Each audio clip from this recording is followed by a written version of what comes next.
Hello students, I am Dr. Meenu Arvind Agarwal, associate professor in psychology. आज मैं आपको मनोवैज्ञानिक परीक्षण की विशेषताएं क्या हैं ये बताऊंगी।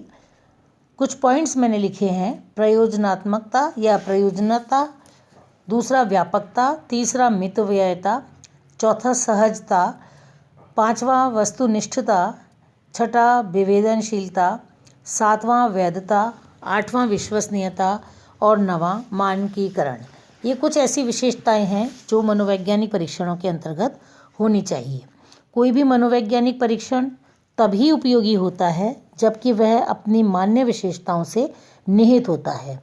एक अच्छा मनोवैज्ञानिक परीक्षण आवश्यक रूप से वह प्रयोजनपूर्ण एवं मानकीकृत यंत्र है जो मानव व्यवहार का वस्तुनिष्ठ एवं व्यापकता के साथ निरीक्षण करता है। समय, धन एवं व्यक्ति के दृष्टिकोण से वह सदैव मितव्ययी तथा प्रशासन, फलांकन एवं विवेचना के दृष्टिकोण से सुगम होता है। प्रत्येक पद का विश्लेषण किसी मान्य विधि से किया जाता है। यह विश्वसनीय एवं वैध होता है। इसके विभिन्न मानक जैसे आयु, लिंग, शैक्षिक आदि निर्धारित किए जाते हैं। अतएव अच्छे मनोवैज्ञानिक परीक्षण की समस्त विशेषताएं जो अभी आपको बताई गई थी उनके ऊपर थोड़ा थोड़ा सा मैं प्रकाश डालूंगी। सबसे पहले परपजिवनेस यानी सप्रयोजनता। किसी भी परीक्षण की रचना से पूर्व यह आवश्यक है कि यह स्पष्ट किया जाए कि वह किन उद्देश्यों से बनाया जा रहा है।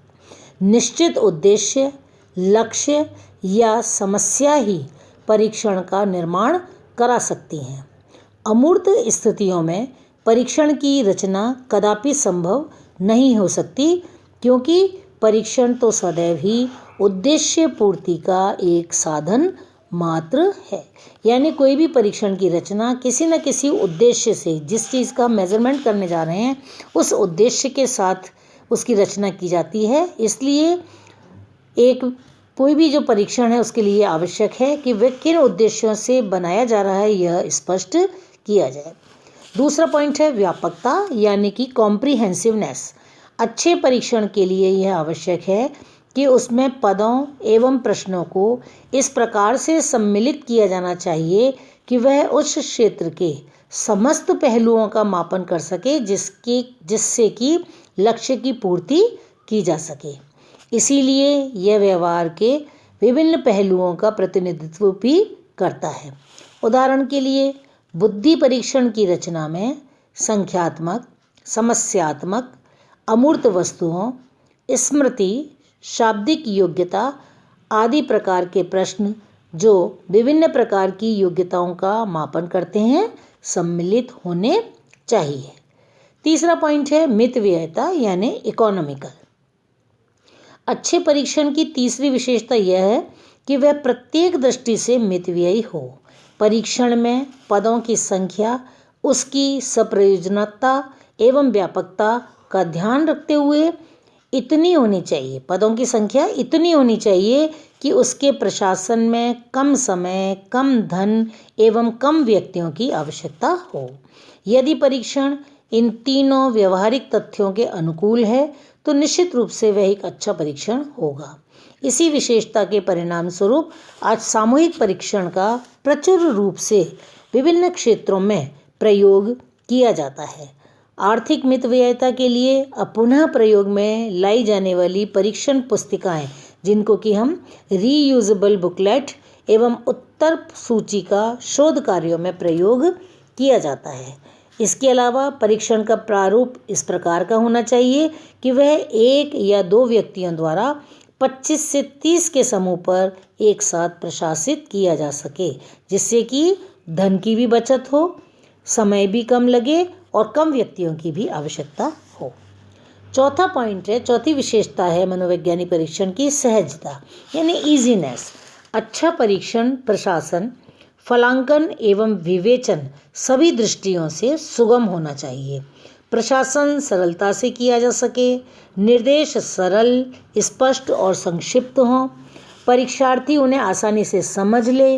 परीक्षण की फलांकन विधि तथा विवेचना करने का ढंग भी सुगम होना चाहिए। इसी कारण से बहुधा परीक्षणों का फलांकन करने में उत्तर कुंजी या फलांकन स्टेंसिल्स का प्रयोग किया जाता है। परीक्षण की विवेचना विधि भी अत्यंत स्पष्ट होनी चाहिए। 5वां पॉइंट है वस्तुनिष्ठता यानी ऑब्जेक्टिविटी। परीक्षण की अन्य विशेषता यह है कि वह प्रत्येक दृष्टि से वस्तुनिष्ठ हो। परीक्षण में ऐसे पदों या प्रश्नों को शामिल करना चाहिए जिनका केवल एक ही उत्तर संभव हो। परीक्षण में प्रश्नों को स्थान प्रत्युत्तरदाता के अनुकूल मिलना चाहिए। दूसरे परीक्षण का प्रशासन एवं फलांकन वस्तुनिष्ठ ढंग से होना चाहिए। इसके लिए हमें निश्चित निर्देशों का अनुसरण करना चाहिए। निश्चित उत्तरों के लिए उसकी कुंजी बना लेनी चाहिए जिसके अनुसार परीक्षार्थियों को अंक प्रदान किए जाएं। इससे किसी प्रकार का पक्षपात न होगा। यदि परीक्षण प्रत्येक दृष्टि से वस्तुनिष्ठ है तो उसका प्रयोग करने वाले व्यक्तियों की भावनाओं, आशाओं, विचारों का कोई भी प्रभाव नहीं पड़ता है। व्यक्तिगत परीक्षणों की अपेक्षा सामूहिक परीक्षणों में वस्तुनिष्ठता का ख्याल अधिक रखा जाता है, इसलिए इनका प्रयोग एक सामान्य व्यक्ति द्वारा भी किया जा सकता है। तो ये गुण था वस्तुनिष्ठता का। अब अगली विशेषता है विवेदनशीलता यानी डिस्क्रिमिनेटिंग। कोई भी मनोवैज्ञानिक या शैक्षिक परीक्षण इस प्रकार का होना चाहिए कि वह किसी समूह में किसी भी शील गुण या चर वेरिएबल के आधार पर दो अंतिम समूहों में विभेद कर सके। वह बता सके कि अमुक समूहों में कुछ व्यक्ति अधिक सृजनात्मक चिंतन वाले हैं तो कुछ बहुत कम मात्रा में सृजनात्मक हैं। अन्य शब्दों में कहा जा सकता है कि विवेदनशीलता दो अंतिम समूहों का अध्ययन करती है। परीक्षण की विवेदनशीलता तभी होगी जबकि उनका प्रत्येक पद भेद बोधक शक्ति वाला हो, जो कि विभिन्न सांख्यिकीय विधियों द्वारा ज्ञात की जाती है। ये हम आपको अगले चैप्टर्स में भी समझाएंगे। पद रचना किस प्रकार से होती है और किस प्रकार से हर पद का भेद बोधक शक्ति ज्ञात की जाती है। तो ये गुण अवश्य होना चाहिए विवेदनशीलता का मनोवैज्ञानिक परीक्षणों में। अगली विशेषता है वैधता यानी वैलिडिटी। मनोवैज्ञानिक परीक्षण की अगली महत्वपूर्ण विशेषता यह है कि वह वैध हो। परीक्षण वैधता का अर्थ उसके उद्देश्यों की प्राप्ति से हो, यानी कि हमने परीक्षण जिस उद्देश्य से बनाया है वह उसको प्राप्त कर रहा है या नहीं। यदि परीक्षण पूर्ण रूप से वैध है तो इसका अर्थ है कि वह उसके समस्त उद्देश्यों की प्राप्ति कर रहा है। एक अवैध परीक्षण कभी भी निर्धारित उद्देश्यों की प्राप्ति नहीं कर सकता है। वैधता के द्वारा यह माना जाता है कि कोई भी अमुक परीक्षण कितनी शुद्धता एवं सार्थकता से उन उद्देश्यों की पूर्ति कर रहा है या नहीं जिनकी पूर्ति हेतु उसका निर्माण किया गया है। वैधता ज्ञात करने के लिए विभिन्न कसौटियाँ एवं सांख्यिकी विधियों का प्रयोग किया जाता है। ये भी हम आपको जब वैधता का चैप्टर पढ़ाएंगे तो वहाँ पर आपको समझाएंगे कि वैधता कितने प्रकार से निकाली जाती है और इनकी कौन कौन सी विधियाँ हैं ज्ञात करने की। अगला गुण है विश्वसनीयता यानी रिलायबिलिटी। किसी भी अच्छे परीक्षण के लिए यह आवश्यक है कि वह वैध होने के साथ साथ विश्वसनीय भी हो। विश्वसनीयता से आशय है कि एक परीक्षण यदि विभिन्न समयांतरालों यानी टाइम इंटरवल से पुनः प्रयोग किया जावे तो वह एक से ही निष्कर्ष प्रदान करे। यदि सांख्यिकी की परीक्षा में एक विद्यार्थी को आज 50 अंक प्राप्त होते हैं तब तक कुछ दिन बाद वह परीक्षा दोबारा देने पर भी वह लगभग इतने ही अंक प्राप्त करता है तो कहा जाएगा कि यह परीक्षा विश्वसनीय है।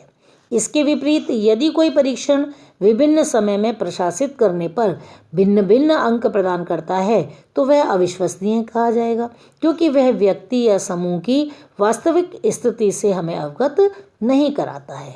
परीक्षण की विश्वसनीयता ज्ञात करने के लिए विभिन्न विधियों का प्रयोग किया जाता है। ये एक विश्वसनीय परीक्षण सदैव विभिन्न योग्यताओं का एक रूपता से मापन करता है। और अब अंतिम विशेषता या अंतिम पॉइंट है इसका विशेषताओं का, वो है मानकीकरण यानी स्टैंडर्डाइजेशन। एक उत्तम परीक्षण निश्चित रूप से मानकीकृत होना चाहिए। मानकीकरण से हमारा अभिप्राय उस परीक्षण से है जिसके निश्चित मानक स्थापित किए जाएं। इसका मानकीकरण करने हेतु एक विशाल समूह पर प्रशासित कर उस समूह के निश्चित फलांकों को प्राप्त किया जाता है। इसमें प्रशासन एवं फलांकन की समरूप स्थितियों का प्रयोग किया जाता है। इसमें निर्देशों को सावधानीपूर्वक एवं समरूप शब्दों में अंकित किया जाता है तथा समय का सही निरीक्षण किया जाता है। इसमें किसी प्रकार के पक्षपात की संभावना नहीं रहती है। अंत में इसके मानकीकरण में व्यक्ति की आयु, लिंग, सामाजिक आर्थिक स्थिति, उपलब्धि आदि के अनुसार मानकीकरण को निर्धारित किया जाता है। इस प्रकार से एक मानकीकृत परीक्षण का उपयोग व्यापकता से किया जा सकता है। तो ये मैंने आपको मनोवैज्ञानिक परीक्षण की विशेषताएं, जिसके 9 पॉइंट्स थे, उनकी चर्चा करी।